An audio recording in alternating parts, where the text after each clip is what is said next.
Hello dears, today I will talk about the movements of scapula, which is functionally very important for the mobility of upper limb. As you all know, scapula is a part of appendicular skeleton and it is a part of pectoral girdle. What is girdle? Girdle is the part of appendicular skeleton which connects the appendage to the axial skeleton. So in upper limb, the pectoral girdle means the scapula and clavicle which connects the humerus to the axial skeleton. The acromion articulates with the lateral end of clavicle and the middle end of clavicle articulates with the sternum. Though weight transmission occurs through these joints, the major parts of this part of the scapula is not connected to the axial skeleton by bony articulation. It is connected by muscles only. This is an advantage. This gives more mobility to the upper limb. So let us see the muscles which are connecting the scapula to the axial skeleton and thus moves the scapula. The first muscle we have seen is the pectoralis minor muscle which extends from the third, fourth and fifth ribs to the coracoid process.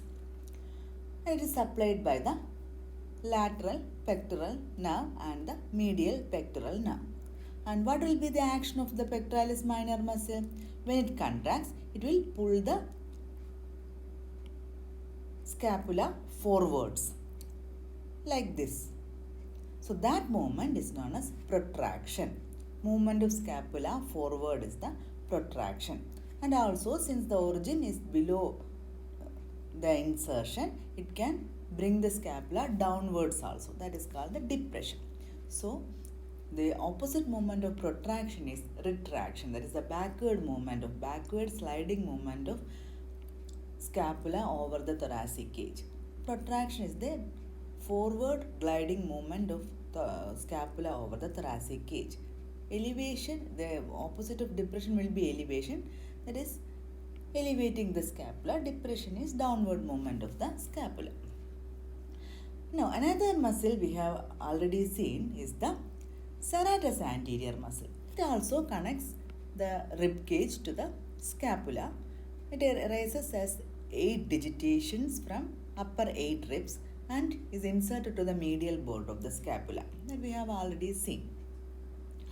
You can see that in cross section it will be like this, and when this muscle contract, it can also cause forward movement of the scapula like this. So it also has role in protraction.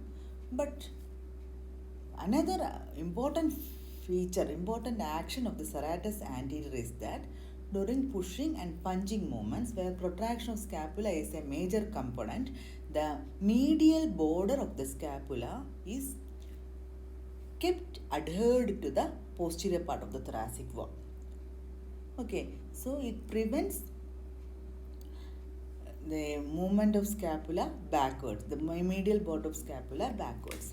That is another important action of serratus anterior muscle. And also since the lower fibers has a lower origin, it can also bring the scapula downwards, helping in depression. The nerve supply is by the long thoracic nerve, and when the long thoracic nerve is injured, what happens? The serratus anterior muscle will be paralyzed. Then during pushing and punching movements, what happens is this medial border of the scapula is separated from the thoracic wall like this, since this muscle is not contracting. Okay, so the medial border of the scapula will become prominent like this during pushing and punching movements. This is known as winging of scapula. Okay, so winging of scapula is due to injury to long thoracic nerve. There is paralysis of serratus anterior muscle. This picture is reproduced from 41st edition of Gray's Anatomy. Okay, so the serratus anterior helps in protraction of the scapula, which is important for pushing and punching movements. So it is also called boxer's muscle. So now let us see the muscles which connect the scapula to the vertebral column.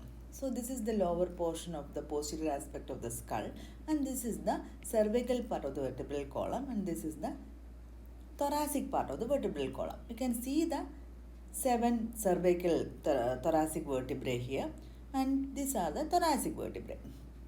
You see the transverse process of the 7th cervical vertebra is slanting downwards, whereas the transverse process of the T1 vertebra slants upwards. This produces a beak-like appearance. This is very important in identifying the T1 spine in X-rays. So please keep this in mind.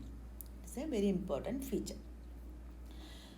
Now, the first muscle which connects the scapula to the cervical part of the vertebral column is the levator scapulae muscle. It arises from the upper 4 cervical vertebra, transverse process of the upper 4 cervical vertebra, and is inserted to the medial border of the scapula above the root of spine.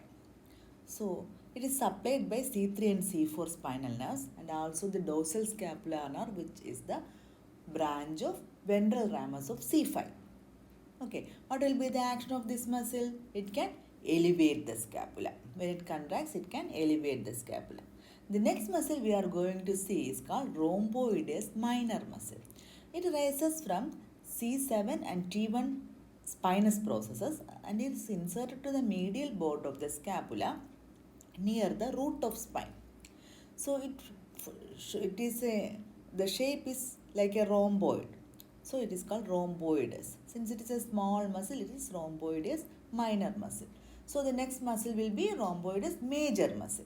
It is also rhomboid in shape. It arises from T2 to T5 vertebra, spinous processes, and it's inserted to the medial border of the scapula. So all these 3 muscles are attached to the medial border of the scapula but to the dorsal aspect, whereas serratus anterior is attached to the ventral surface of the medial border. Okay, so these 2 muscles, rhomboideus major and minor muscles, are supplied by the dorsal scapular nerve, which is the C5, which is a branch of ventral ramus of C5 nerve. And this nerve follows the medial border of the scapula beneath these muscles. Okay, what will be the action of these muscles? All these muscles can bring the scapula towards the vertebral column, and that movement, that is a backward gliding movement of the scapula over the thoracic cage, is known as retraction. Okay, so this can cause retraction, and along with the levator scapulae, it can also cause some amount of elevation of the scapula. So these are the 3 muscles. Now we will see another large muscle which covers all these muscles. That muscle is trapezius. It is named trapezius because together with the opposite side, it forms a large trapezium in the back. So before studying the origin and insertion of the trapezius, we should have some more points about the axial skeleton, vertebral column. So here in the posterior aspect of the skull, you can see a prominence here. This prominence is called external occipital protuberance. And from the external occipital protuberance, you can see 3 arching lines, projections. So these are superior nuchal line, inferior nuchal line, and highest nuchal line. Nuchal means related to neck. So superior nuchal line, inferior and highest nuchal lines. And another feature you have to keep in mind is that this spinous processes of the cervical vertebrae are very small when compared to the spinous process of the thoracic vertebra. So if you see the cervical part of the vertebral column in the lateral view, it will be like this. Okay, so this is the external occipital protuberance, and this is the mastoid process, and you can see the cervical vertebrae. You see the spinous processes are very small compared to the thoracic vertebrae, except for the C7 vertebra. It will have a large spinous process. These are the spinous process. So it is called vertebra prominence. Now, this gap is filled by a ligament which will divide the muscles of the neck. That ligament is known as ligamentum nuchae. Ligamentum nuchae because it is seen in the neck. So, it is a triangular ligament. Its posterior border is free and it extends from the external occipital protuberance to the C7 vertebra, spine of the C7 vertebra. It has two borders. The anterior border is attached to the spinous processes of the cervical vertebrae and its upper border is attached to the external occipital crest. So that is ligamentum nuchae.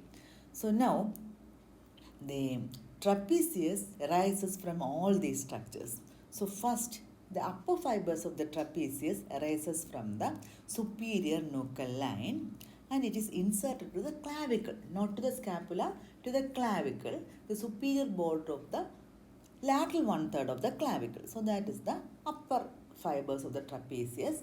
And what will it do? It can elevate the scapula, like shrugging the shoulders. So it helps in shrugging the shoulders. Okay, you can test the muscle by asking the person to shrug the shoulders against resistance.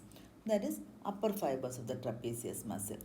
Now its middle fibers arises from ligamentum nuchae and the upper thoracic vertebrae, spinous process of the upper thoracic vertebrae, and it is inserted to the lateral border of the acromion process and upper border of the spine, of the scapula.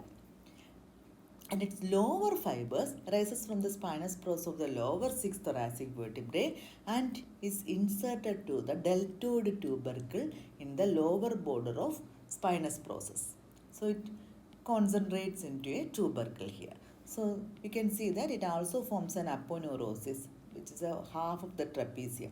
With the opposite side, it will form an trapezoid aponeurosis, and also the muscle is also trapezoid in shape. So it is called trapezius. Now, the middle fibers of the trapezius can bring the scapula towards the vertebral column, so it helps in retraction. And lower fibers can also retract the scapula and also depress the scapula.